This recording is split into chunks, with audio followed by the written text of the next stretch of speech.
কৰিছোঁ, আধাৰ তৈয়াৰ কৰিছোঁ। আজি এই সভাত, সাংগঠনিক সভাত আমি কেনেকৈ 15টা ৰাজনৈতিক দলৰ, আমাৰ দলৰ কৰ্মকৰ্তা, নেতা, সেৱক, সৈনিকে কেনেকৈ বিভিন্ন বিষয়বোৰ কেনেকৈ ৰাইজৰ মাজলৈ আগবঢ়াই লৈ যাম, কেনেকৈ বিজেপিৰ বিৰুদ্ধে ঐক্যবদ্ধভাৱে আমি যুঁজিম।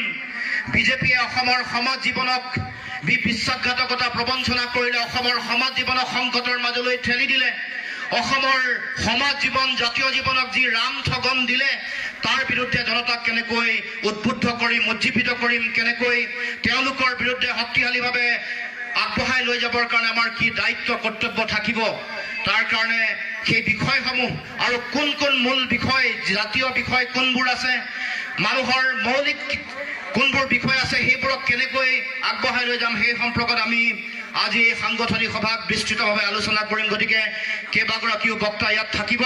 গতিকে আমি আজি সভাৰ কাম আৰম্ভ কৰিব বিচাৰিছোঁ। মই প্ৰথমে এই সভাৰ সভাপতিৰ আসন অলংকৃত কৰিবৰ কাৰণে বিৰোধী ঐক্য মঞ্চ অসমৰ সন্মানীয় সভাপতি, কংগ্ৰেছ দলৰ ৰাজ্যিক সভাপতি ভূপেন বৰা ডাঙৰীয়াক সভাপতিৰ আসন গ্ৰহণ কৰিবৰ কাৰণে অনুৰোধ জনাইছোঁ। তেখেতক আমি অভিনন্দন জনাবৰ কাৰণে, সম্বৰ্ধনা জনাবৰ কাৰণে অনুৰোধ জনাইছোঁ। এইবাৰ সম্বৰ্ধনা জনাবৰ কাৰণে অসম বিধানসভাৰ বিৰোধী দলপতি দেৱব্ৰত শইকীয়া ডাঙৰীয়াক মই সম্বৰ্ধনা জনাবৰ কাৰণে অনুৰোধ জনাইছোঁ।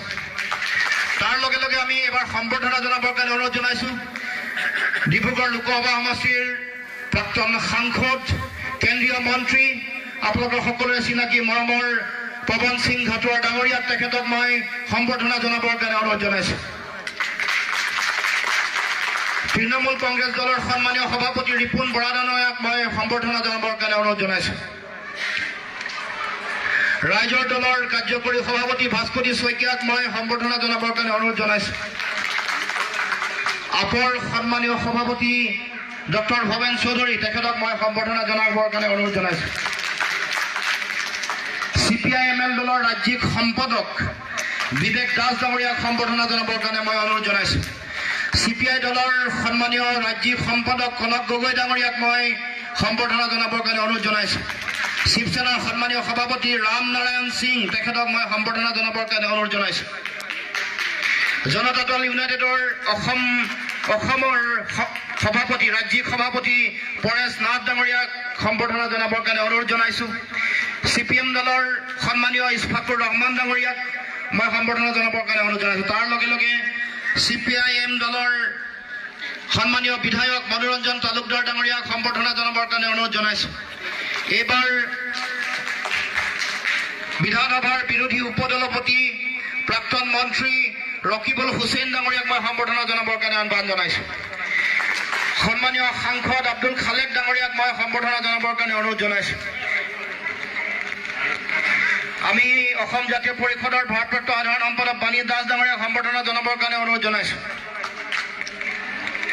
NCPৰ কাৰ্যকৰী সভাপতি মহেন্দ্ৰ ভূঞা ডাঙৰীয়া আছে, তেখেতক সম্বৰ্ধনা জনাবৰ কাৰণে অনুৰোধ জনাইছোঁ।